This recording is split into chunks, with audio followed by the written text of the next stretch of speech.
Assalamualaikum warahmatullahi wabarakatuh. Perkenalkan, nama saya Dwi Puspitasari dengan NIM 232101010088. Di sini saya akan menerangkan isi makalah saya yang berjudul Teori Belajar Konstruktivisme dan Penerapannya dalam Pembelajaran. Untuk pembahasan yang pertama yaitu definisi teori belajar konstruktivisme. Apa itu konstruktivisme? Konstruktivisme adalah teori belajar yang mengatakan bahwa siswa membangun pengetahuan mereka sendiri melalui pengalaman dan interaksi dengan lingkungan mereka. Ini berarti bahwa dalam proses belajar, siswa tidak hanya menerima informasi secara pasif, tetapi mereka secara aktif terlibat dalam membangun pemahaman baru berdasarkan pengetahuan dan pengalaman sebelumnya. Dalam konstruktivisme, kita tidak hanya mengambil informasi dari guru atau buku teks. Sebaliknya, kita menggunakan pengalaman kita sendiri untuk membentuk pemahaman baru. Misalnya, jika kita belajar tentang hujan, kita mungkin mengingat pengalaman kita melihat hujan dan mencoba memahami mengapa hujan terjadi. Konstruktivisme itu penting karena membantu kita memahami dunia dengan lebih baik daripada hanya menghafal fakta.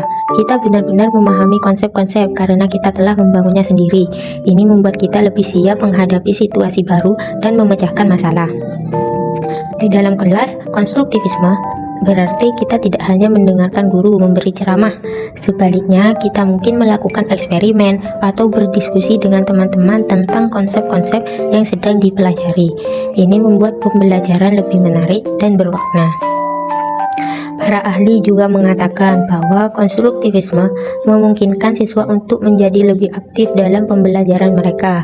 Mereka tidak hanya menerima informasi, tetapi mereka juga membangun pengetahuan mereka sendiri. Ini membuat pembelajaran lebih efektif dan berkelanjutan. Di dalam pembelajaran konstruktivisme, guru berperan sebagai fasilitator yang membantu siswa membangun pengetahuan mereka sendiri. Berarti guru memberikan kesempatan kepada siswa untuk aktif terlibat dalam pembelajaran dan mendorong mereka untuk bertanya dan mengeksplorasi. Adapun konstruktivisme mengasumsikan bahwa siswa aktif dalam membangun pengetahuan mereka sendiri, bahwa pembelajaran terjadi melalui interaksi sosial, dan bahwa pengetahuan bersifat tentatif dan selalu berkembang. Konstruktivisme juga mempengaruhi siswa dengan memberi mereka peran aktif dalam pembelajaran dan mengajak mereka untuk berpikir kritis.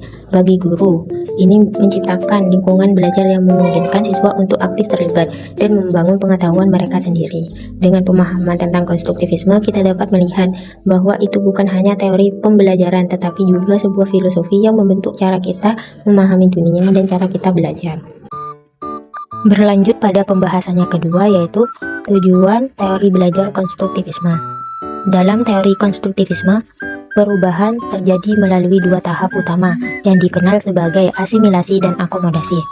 Asimilasi terjadi saat peserta didik menggunakan konsep-konsep yang sudah dimiliki untuk menghadapi situasi atau fenomena baru, sedangkan akomodasi terjadi ketika peserta didik harus merubah atau menyesuaikan konsep-konsep yang sudah ada karena tidak cocok dengan fenomena baru yang muncul.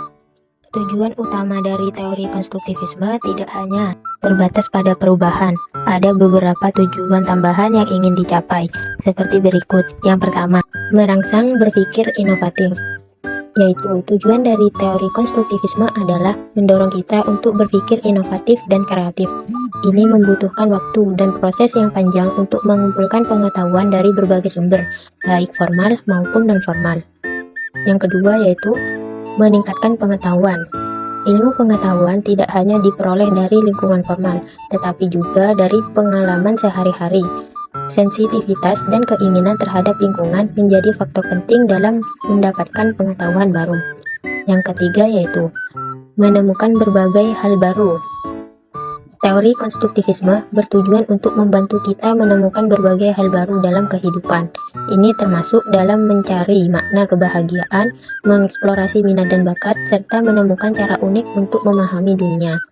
Yang keempat, membentuk keahlian sesuai dengan kemampuan, yaitu teori konstruktivisme membantu individu menemukan dan mengembangkan keahlian sesuai dengan potensi yang dimiliki. Ini bisa melibatkan penemuan bakat terpendam atau pengembangan keterampilan yang sesuai dengan minat dan kemampuan. Yang kelima, mendorong berpikir mandiri. yaitu teori konstruktivisme juga mendorong individu untuk berpikir secara mandiri dan kreatif.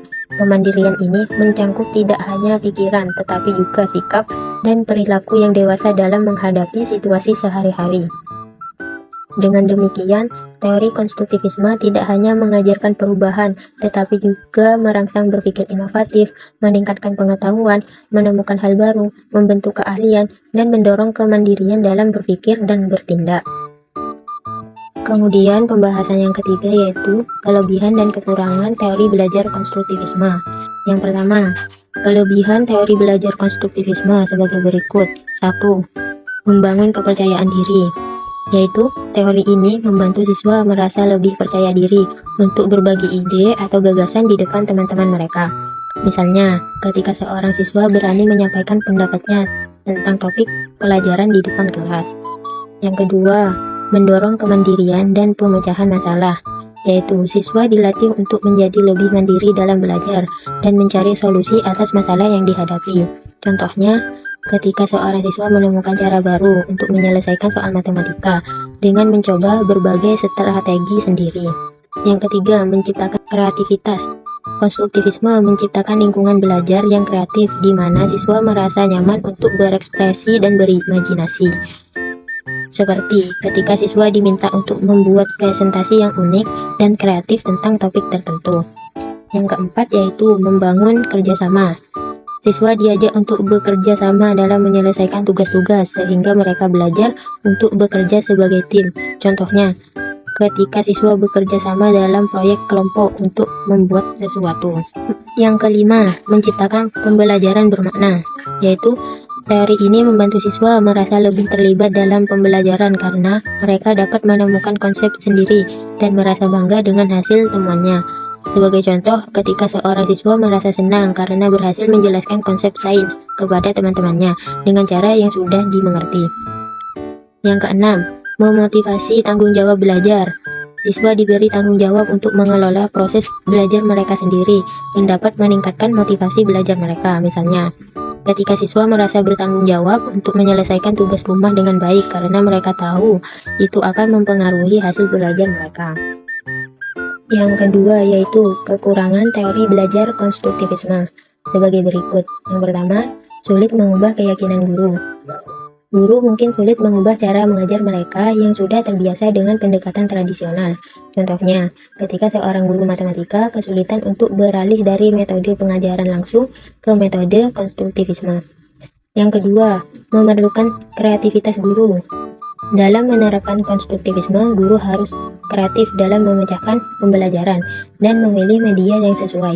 Misalnya, seorang guru harus mencari cara yang inovatif untuk menjelaskan konsep yang sulit kepada siswa. Yang ketiga, butuh waktu adaptasi siswa dan orang tua. Siswa dan orang tua mungkin memerlukan waktu untuk beradaptasi dengan pendekatan pembelajaran yang baru. Sebagai contoh, ketika siswa dan orang tua harus belajar cara baru untuk memahami materi pelajaran dan cara belajar yang lebih interaktif. Dengan memahami kelebihan dan kekurangan teori konstruktivisme, pendidik dapat mengoptimalkan penerapannya dalam pembelajaran sehingga dapat meningkatkan potensi belajar siswa secara efektif. Kemudian pembahasan yang keempat yaitu ciri-ciri teori belajar konstruktivisme. Ciri-ciri pembelajaran yang menerapkan teori konstruktivisme dapat dijelaskan sebagai berikut. Yang pertama, memberi kesempatan kepada murid membina pengetahuan baru melalui penglibatan dalam dunia sebenarnya. Pembelajaran konstruktivisme memungkinkan siswa untuk belajar dari pengalaman langsung dalam kehidupan sehari-hari. Contohnya, seorang guru biologi membawa siswa ke kebun raya untuk mempelajari berbagai jenis tumbuhan secara langsung. Yang kedua, menggalakkan ide atau gagasan yang dimulai oleh murid dan menggunakannya sebagai panduan merancang pengajaran. Guru memberikan ruang kepada siswa untuk mengembangkan ide dan gagasan mereka sendiri, yang kemudian dijadikan dasar untuk merancang pembelajaran. Misalnya, siswa diberi tugas untuk menemukan solusi terhadap masalah lingkungan di sekolah mereka sendiri.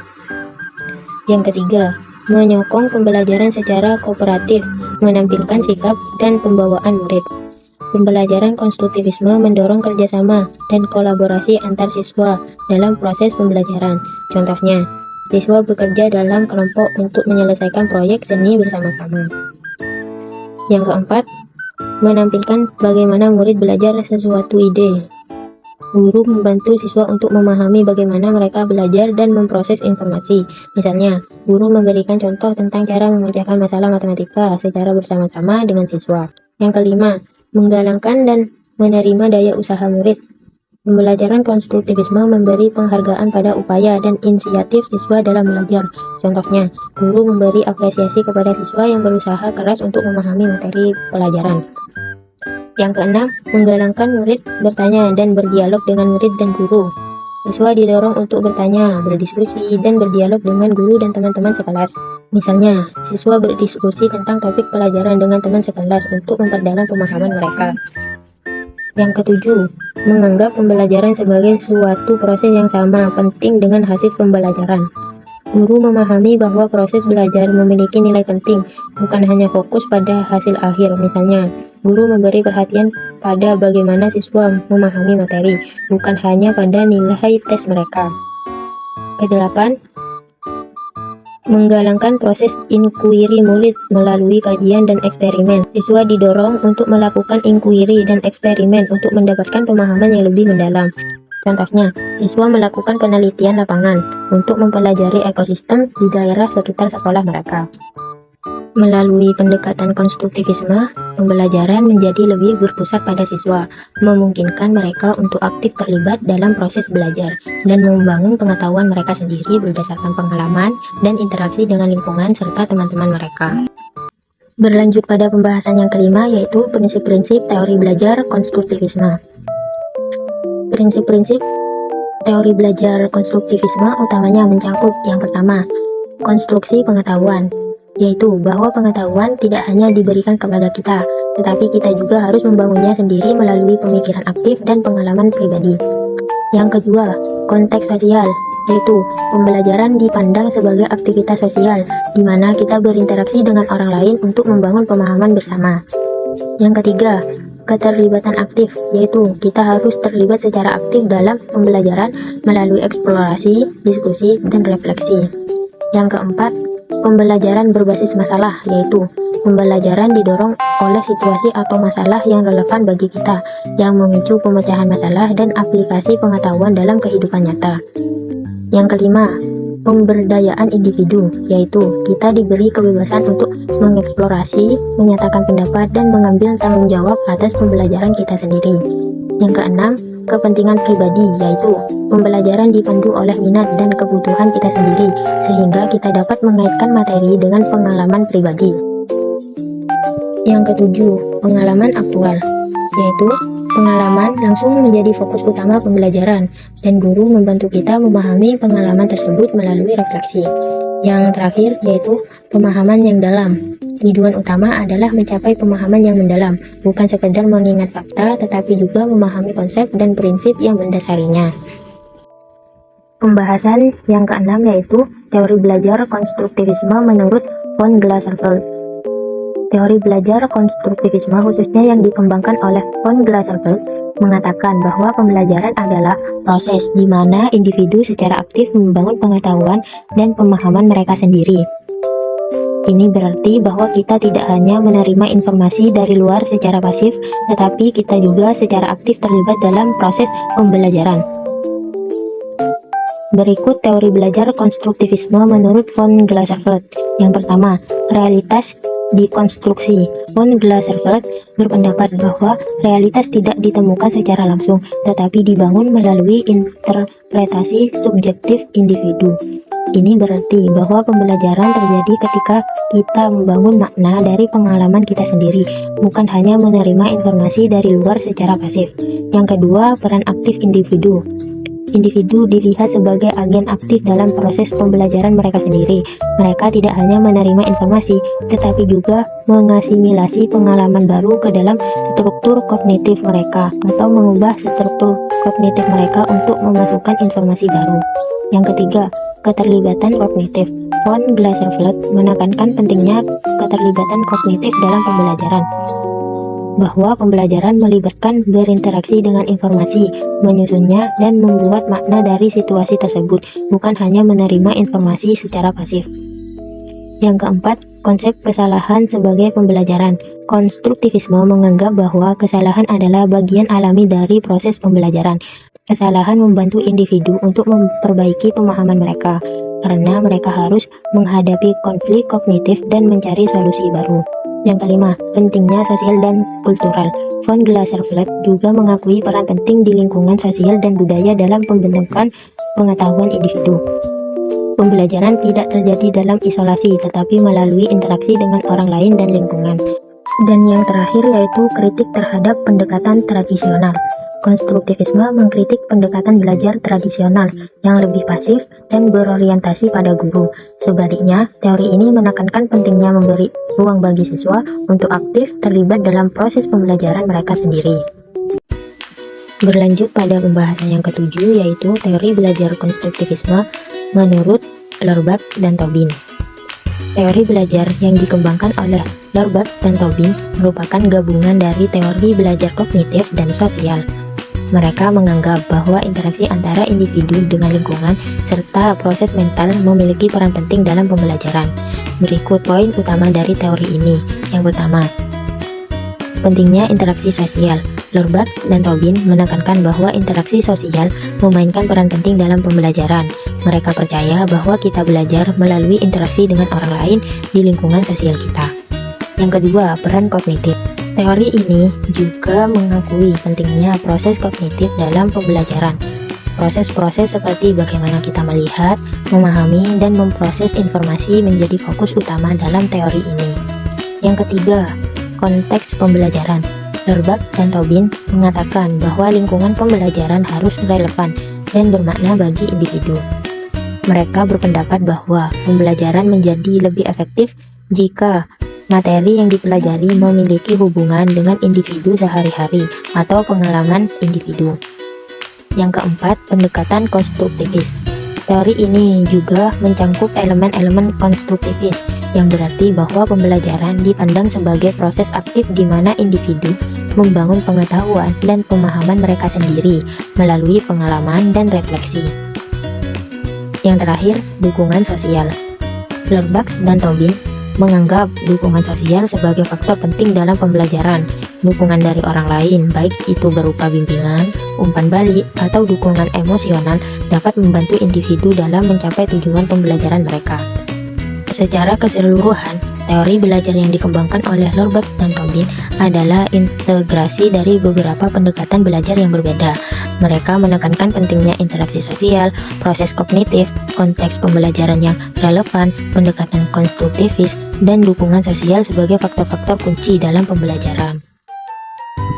Kemudian berlanjut pada pembahasan yang ke-8, yaitu teori belajar konstruktivisme menurut Driver dan Oldham. Teori belajar yang dikenal sebagai teori need for achievement atau kerap disebut teori Driver dan Oldham adalah suatu kerangka kerja yang menjelaskan motivasi individu untuk mencapai tujuan. Teori ini awalnya dikembangkan oleh John William Atkinson pada tahun 1957, kemudian diperluas oleh David dan Jones pada tahun 1958. Berikut poin utama dari teori ini. Yang pertama, need for achievement. Ini adalah dorongan individu untuk meraih keberhasilan dan menyelesaikan tugas-tugas yang menantang. Orang dengan tingkat need for achievement yang tinggi cenderung memiliki motivasi untuk menyelesaikan tugas dengan baik, mengambil resiko yang terukur, dan mencapai prestasi pribadi. Kemudian yang kedua, need for power. Ini adalah dorongan individu untuk mempengaruhi dan mengendalikan orang lain serta lingkungan sekitarnya. Orang dengan tingkat need for power yang tinggi biasanya mencari posisi kekuasaan dan memiliki dorongan untuk mempengaruhi orang lain. Kemudian yang ketiga, need for affiliation. Ini adalah dorongan individu untuk membangun hubungan sosial yang positif dengan orang lain. Orang dengan tingkat need for affiliation yang tinggi cenderung mencari kehangatan interpersonal, menyukai kerjasama, dan menghindari konflik. Teori ini telah banyak digunakan dalam konteks organisasi dan manajemen untuk memahami motivasi individu dalam mencapai tujuan yang ditetapkan. Dengan memahami kebutuhan individu dalam konteks di atas, organisasi dapat mengelola dan memotivasi karyawan untuk mencapai kinerja yang lebih baik. Kemudian pembahasan yang terakhir yaitu penerapan teori belajar konstruktivisme dalam pembelajaran. Berikut penerapan teori belajar konstruktivisme dalam pembelajaran. Yang pertama, aktivitas berpusat pada siswa. Guru berperan sebagai fasilitator yang membimbing siswa dalam mengeksplorasi konsep-konsep baru melalui diskusi, eksperimen, dan aktivitas kolaboratif. Siswa didorong untuk mengajukan pertanyaan, menemukan jawaban sendiri, dan berbagi pengetahuan dengan sesama. Yang kedua, konteks yang berarti. Pembelajaran disesuaikan dengan konteks yang relevan, dengan pengalaman dan kehidupan siswa. Materi pembelajaran dirancang untuk menarik minat siswa dan memungkinkan mereka mengaitkan konsep-konsep baru dengan pengetahuan yang sudah dimiliki sebelumnya. Yang ketiga, kegiatan berbasis masalah. Siswa diberi tantangan untuk menyelesaikan masalah-masalah dunia nyata yang mendorong mereka untuk menerapkan pengetahuan dan keterampilan yang telah dipelajari. Proses pemecahan masalah ini memungkinkan siswa untuk mengkonstruksi pemahaman mereka sendiri. Yang keempat, refleksi dan pengkaitan. Siswa didorong untuk merefleksikan pemahaman mereka baik secara individu maupun dalam kelompok. Mereka juga diminta untuk mengkaitkan konsep-konsep baru dengan pengetahuan yang sudah ada, serta memahami bagaimana konsep-konsep tersebut berhubungan dengan pengalaman sehari-hari mereka. Yang kelima, kolaborasi dan diskusi. Pembelajaran difokuskan pada kolaborasi antar siswa dan diskusi kelompok, di mana siswa saling berbagi ide, pemikiran, dan solusi. Ini memungkinkan mereka untuk belajar satu sama lain dan memperoleh pemahaman yang lebih dalam melalui dialog dan refleksi bersama. Dan yang terakhir, penilaian formatif. Penilaian dilakukan secara formatif dengan fokus pada pemahaman siswa dan kemampuan mereka dalam menerapkan konsep-konsep yang dipelajari. Guru memberikan umpan balik yang konstruktif untuk membantu siswa memperbaiki pemahaman mereka dan mengidentifikasi area-area yang perlu diperbaiki. Dengan menerapkan pendekatan konstruktivis dalam pembelajaran, tujuan utamanya adalah membantu siswa membangun pemahaman yang mendalam, relevan, dan berkelanjutan, serta mempersiapkan mereka untuk menjadi pembelajar seumur hidup yang aktif dan mandiri. Ini artinya siswa tidak hanya akan menguasai materi, tetapi juga akan belajar bagaimana belajar, memecahkan masalah, dan beradaptasi dengan lingkungan mereka. Kemudian, kesimpulan dari pembahasan makalah saya bahwa konstruktivisme merupakan suatu teori belajar yang menekankan pada pembangunan kompetensi, pengetahuan, atau keterampilan secara mandiri oleh peserta didik, yang difasilitasi oleh pendidik melalui berbagai rancangan pembelajaran dan tindakan yang diperlukan untuk menghasilkan perubahan yang dibutuhkan pada peserta didik. Teori ini melihat pembelajaran sebagai suatu proses aktif, di mana individu membangun pemahaman dan pengetahuan mereka sendiri tentang dunia, melalui refleksi atas pengalaman-pengalaman yang mereka alami.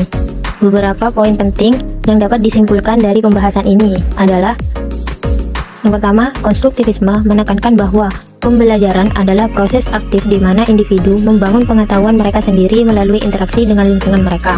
Yang kedua, guru berperan sebagai fasilitator yang menciptakan lingkungan belajar yang memungkinkan siswa untuk aktif dalam pembelajaran. Yang ketiga, teori konstruktivisme menyoroti pentingnya pengalaman, refleksi, dan interaksi sosial dalam pembelajaran. Yang keempat, konstruktivisme mengakui bahwa pengetahuan bersifat konstruksi manusia yang dapat berubah seiring waktu dan konteks sosialnya. Tujuan dari teori konstruktivisme termasuk merangsang berpikir inovatif, meningkatkan pengetahuan, menemukan hal-hal baru, membentuk keahlian sesuai dengan kemampuan, dan mendorong berpikir mandiri. Dengan demikian, konstruktivisme menekankan pada pentingnya pembelajaran aktif, pengalaman pribadi, dan interaksi sosial dalam membangun pengetahuan dan keterampilan. Ini memberikan landasan bagi pendekatan pembelajaran yang memperhatikan kebutuhan individual siswa dan mengakui bahwa pembelajaran adalah proses yang terus-menerus dan dapat berubah seiring waktu.